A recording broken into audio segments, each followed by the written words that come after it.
Thank you for your kind invitation to deliver opening remarks on behalf of the Industrial Court. Especially this year, we are celebrating the court's diamond anniversary.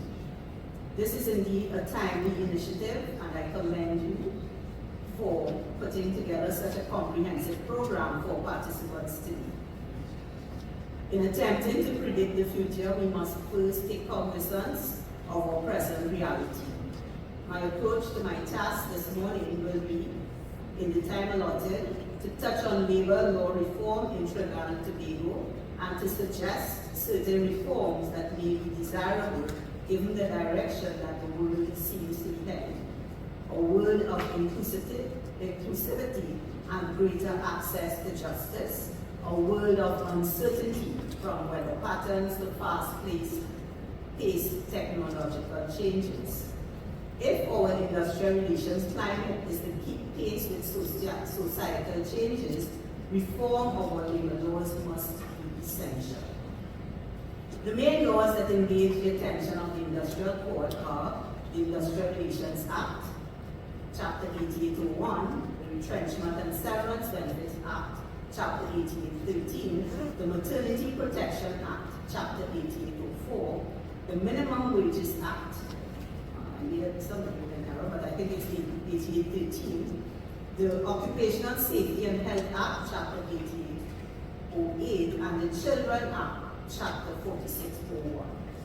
In addition, the Special Tribunal, which is comprised of the Chairman of the Essential Services Division and 2 members drawn from that division, has jurisdiction in respect of persons governed by the following acts: the Civil Service Act, the Education Act, the Police Service Act, the Supplemental Police Act, the Fire Service Act, the Prison Service Act, the Central Bank Act. As the opportunity presents itself, and since the Special Tribunal has been so much in the news in recent times, I wish to draw attention to what seems not to be widely known, or perhaps what may be overlooked.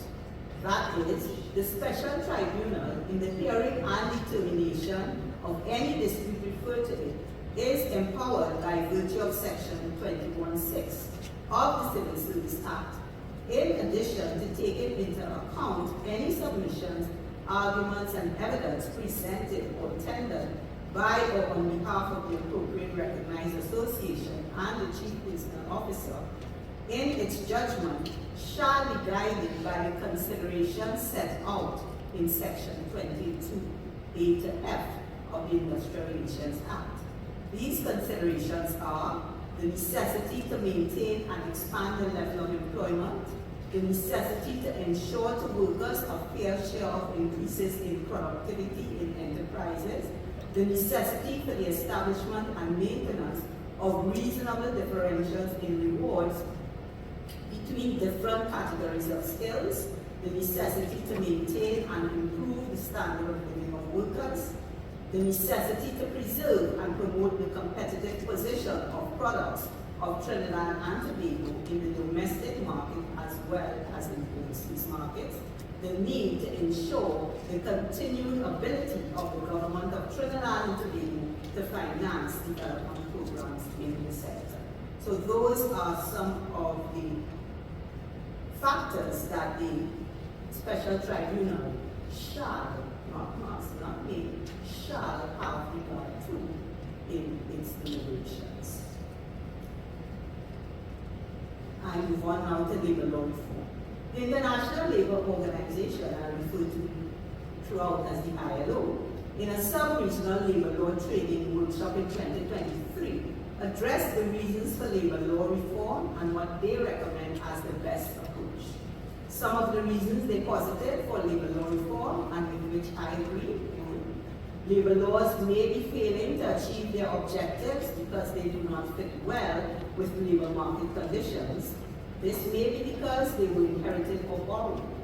To address concerns, problems that have emerged in the labor market because of changes to employment practices, example, growth in indirect, temporary employment, etc., and that need to be addressed through labor law reform. To reflect changes in societal values, example, discrimination at work, family balance, etc. to address deficiencies in the law that have been highlighted by legal cases or practices, and to improve compliance with fundamental and ratified ILO conventions. The ILO in the same session indicated that in its experience, labor law reforms that have been crafted through an effective process of tripartite consultation prove more sustainable because this approach allows for consideration of the complex set of interests at play in the labor market. And I think this is what this forum is intended to achieve. In addition, they can ensure a balance between the requirements of economic development and the social needs. So when I look at the presenters and panelists today in the forum, I see that for the most part, this tripartite approach has been catered for, and this would certainly enrich our discussions and conversations.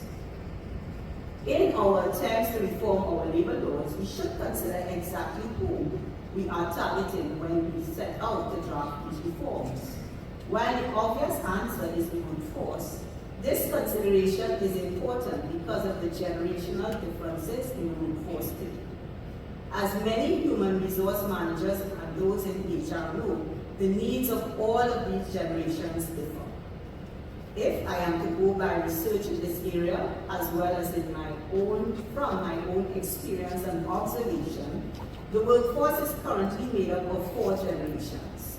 The baby boomers, those born between 1946 to 1964, roughly, some of those, you see some different ages, but that is roughly what is said. Generation X, 65 to 1980, born between that time. Generation Y, the millennials, 1981 to 1994. And Generation Z, those born between 1995 and 2009. Therefore, I would suggest that when we embark upon any legislative reforms of our labor laws, we include representation from each of the generations that currently make up the labor force. And if we are tardy in the era of implementation, as regrettably we often are, we may well have to include Gen Alpha also. The current workforce then is made up primarily of 4 generations. However, research has shown that more people are working after retirement age, and this may well be a feature of our future workforce with implications for HR and IR policies. The ILO, in a publication entitled Latin America and the Caribbean, 3 Decades of Labor Transformations, Progress and Persistent Challenges, pointed out that the region is characterized by high labor force participation among persons beyond the legal retirement age, mainly driven by economic needs. In the context of accelerated population aging, policies must be designed to support voluntary extension of working life and modernize the employment strategies, labor institutions, and social security systems. I think Mr. Brown did touch on something similar to that. The contemporary realm of labor law stands as a reflection of society's evolving values, dynamics, and the intricate interplay between employers and employees. Therefore, the need to reform our labor laws arises from current realities in the wider society and emerging trends in the workplace, for which we are not immune in this country. We do not have to look very far back to see the way in which societal realities or events affect the world of work, and the COVID-19 pandemic is one such example. While in my view, the public health laws could have been viewed as adequate to regulate and protect the public in that crisis, there were no specific laws or codes of conduct regulating the labor market in such an event. In the absence of specific laws and policies, the cases brought before the industrial court were all determined in keeping with the wider principles and practices of good industrial relations. However, since scientists predict there are likely to be similar health events in the future, I would suggest this is one area that should engage the attention of lawmakers to ensure that the burden is not borne disproportionately by any one class or sector of the economy. This is especially so since changes in weather patterns and climate change on the whole can have a disruptive impact on all sectors of the economy and on all of the tripartite partners. The ILO publication referred to earlier stated of climate change. Climate change poses a dual change, adapting to protect occupational safety and health amid extreme climate events and managing labor transitions to ensure that workers, communities, and sectors dependent on high-emission industries are not left behind. Coordinated labor, training, production, and societal protection policies are essential to address these global trends. Some global trends in labor law. Some of the recent trends in labor law reform in other jurisdictions indicate a greater focus on inclusivity, non-discrimination, and diversity in the workplace. Both legislative reforms as well as judicial interpretations have sought to fortify the rights of marginalized groups, encompassing gender, race, sexual orientation, and disability. Teleworking or remote work and the gig economy are changes in how work is performed that have prompted legislative change in other jurisdictions. There are areas that we wish to consider and provide for in any legislative reform of our labor laws. Modern labor laws and policies must address the challenges of ensuring a safe work environment for remote workers, encompassing ergonomic considerations, mental health, and the right to disconnect. Remote work requires special attention to ensure that the obligations of parties are clear. For example, how do we define a workplace? When is a worker on active duty? What is a workplace accident? Whose obligation is it to provide a safe place of work? When the work is being performed at the worker's home? These may sound as trite and simple questions, but similar questions have engaged the minds of judges in other jurisdictions. I would suggest that in the absence of legislation, these and similar questions should be in the contemplation of employers, unions, and employees when settling management policies or when negotiating collective agreements. This approach may well minimize disputes in these areas and will go some way in filling the gap until our labor laws are updated. Gig workers, whom we will refer to generally as independent contractors, face hurdles in organizing and bargaining collectively. Some jurisdictions are exploring innovative solutions such as sectoral bargaining or platform cooperatives to address the collective bargaining rights of gig workers. Our approach has been to exclude such workers from the definition of worker under the IRA, but this has been used in the past by some employers to surreptitiously avoid their obligations to persons who are really workers, but whom may unwittingly agree to sign a contract for service. Organizations are increasingly adopting artificial intelligence and automation technologies. These technologies have substantial implications for the workforce and may even be more severe in economies such as ours. While AI systems can analyze vast amounts of data to streamline decision-making processes, automate routine tasks, and enhance overall productivity, these enhancements may prove costly in terms of job displacement, especially in labor-intensive economies like ours. AI also raises a number of ethical and similar considerations, such as potential biases in algorithmic decision-making and privacy concerns. You may have read in print media a case in which High Court Judge, the Honorable Wesley James, referred two attorneys at law to the Disciplinary Committee of the Law Association after uncovering multiple fictitious legal authorities cited in court submissions in a lawsuit over the dismissal of a lab assistant in 2023. The fictitious legal authorities were purportedly decisions of our own industrial court. Justice James said in his ruling on the breach of contract lawsuit, and I quote, "Irresponsible use of internet sources or generative AI tools undermines not only individual cases but also the credibility of the legal system as a whole. If such conduct is not condemned and appropriately addressed, it could lead to dangerous erosion of the rule of law.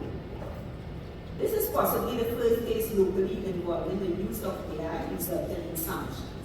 In his ruling, Justice James described the incident as a serious breach of professional ethics. AI seems certain to be part of the future of the world of work and industrial relations in Trinidad and Tobago. Until our laws provide specifically for the use of AI, employers and unions will be well advised to have policies and collective agreements which govern its use at work. Early out of the blocks in tackling the use of AI in courts in our region is the Caribbean Court of Justice, the CCJ, which issued Practice Direction Number 1 of 2025, the use of generative artificial intelligence tools in court proceedings. This practice direction provides guidance on the permissible use of generative artificial intelligence, GenAI, tools by attorneys, parties, witnesses, self-represented persons, and other court users. It applies to all proceedings before the CCJ. Striking a balance between ensuring productivity and respecting employees' right to privacy becomes a key challenge for modern legal law. The use of biometric data such as fingerprints or facial recognition and wearable technology in the workplace is becoming more prevalent. Use of biometrics for access control, attendance tracking, or monitoring employee health. The collection and storage of such biometric data raise privacy issues, as this data is often sensitive and requires robust protections to prevent misuse. Our labor laws must confront all of these issues to ensure workers' rights are protected, while at the same time not tying the hands of employers in their quest to increase productivity and become more competitive.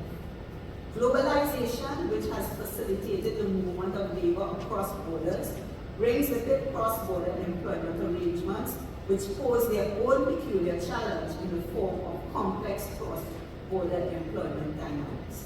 These arrangements may lead to diverse workforces which involve remote work across borders, challenging traditional notions of employment, and raising jurisdictional issues, and can result in a lack of protection for workers. Answer may lie in cross-border litigation.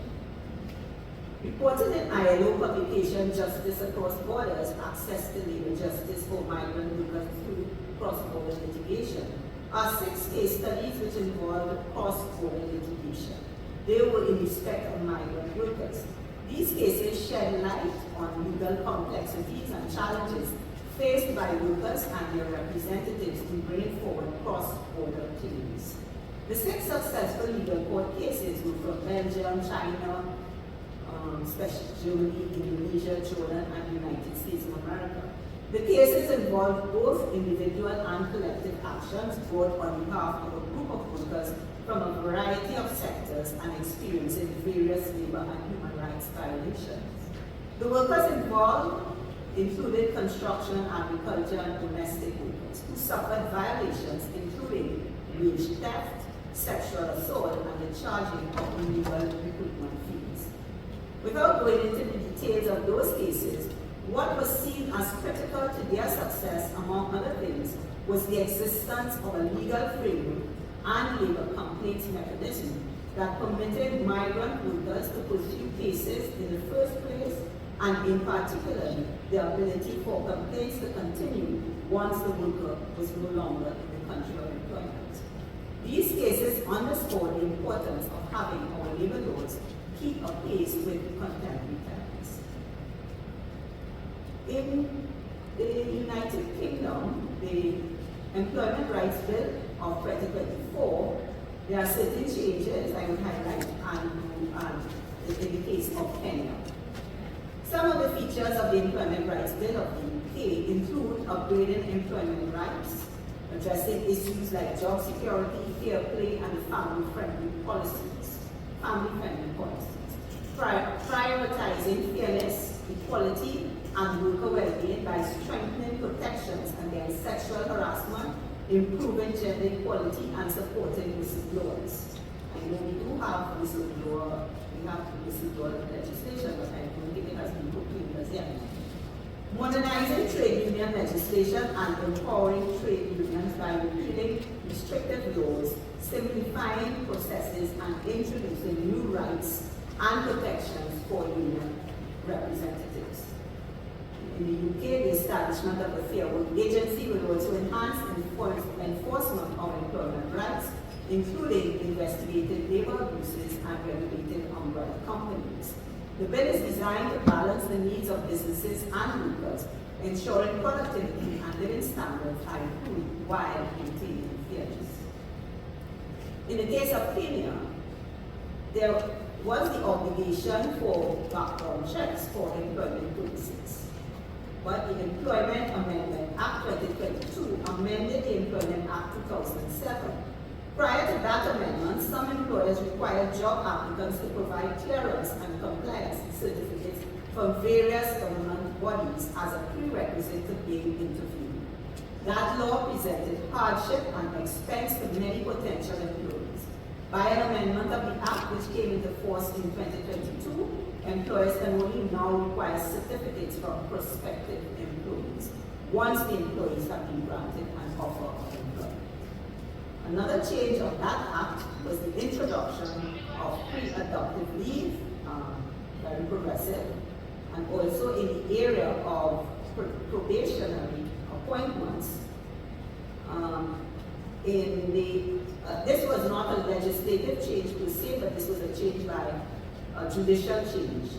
In the area of termination process for employees on probation, a pre-bench of the Employment and Labor Relations Court delivered a judgment on July 30, 2021, where it held that a probationary contract was no different from any other contract of employment, and that the procedure for terminating those other contracts applied to the termination of a probationary contract. The court held that an employer must observe the substantive and procedural fairness requirements set by their law when terminating a probationary contract. The effect of that judgment is that there is no distinction between a probationary contract and a permanent or fixed term contract, and employers must be vigilant to ensure that the procedures are updated to ensure compliance. I would posit that in the future, disputes in industrial relations will become more prevalent in the areas of bullying and in particular cyberbullying. The term cyberbullying has been used to describe aggressive conduct carried out through information and communication technologies and can involve picture, video clips, emails, or social network sites, among others. ILO working paper system needs update, upgrading protection against cyberbullying and ICT and violence and harassment in the work, points out that the negative implications of bullying on victims are well documented in literature. And many countries have attempted to address this issue through a wide range of regulatory instruments. Nonetheless, bullying persists in workplaces, schoolyards, and various other public and private sectors, and it is now exacerbated by the use of information and communication technologies. This sounds quite familiar from recent incidents highlighted in our local press. Therefore, whether or not issues arise from actual workplace incidents, that is cyberbullying incidents, or involve threats, example, carried out outside of the workplace and working hours, a certain amount of vigilance is required. Employers will be required to treat with them in a similar manner to the current treatment of other out-of-work activity which impacts conduct in the workplace. In conclusion, I would say that the future of our country's industrial relations climate requires a concerted and honest effort by all stakeholders to confront our present reality, tackle the areas of shortcoming in our laws, workplace policies, and collective bargaining that have not adequately kept pace with issues arising out of the use of technological changes and climate changes. Commitment to a tripartite approach should not depend on personalities but on principles, because we are all really in it together. We can learn from the experience of others and draw upon them in reforming our own laws and policies, tailoring them to suit our specific circumstances. Finally, I find that a quotation from Peter Drucker sums up adequately the direction we should take, and that is, The best way to predict our future is to create it. Let us create the future industrial relations climate that best suits us all. Thank you.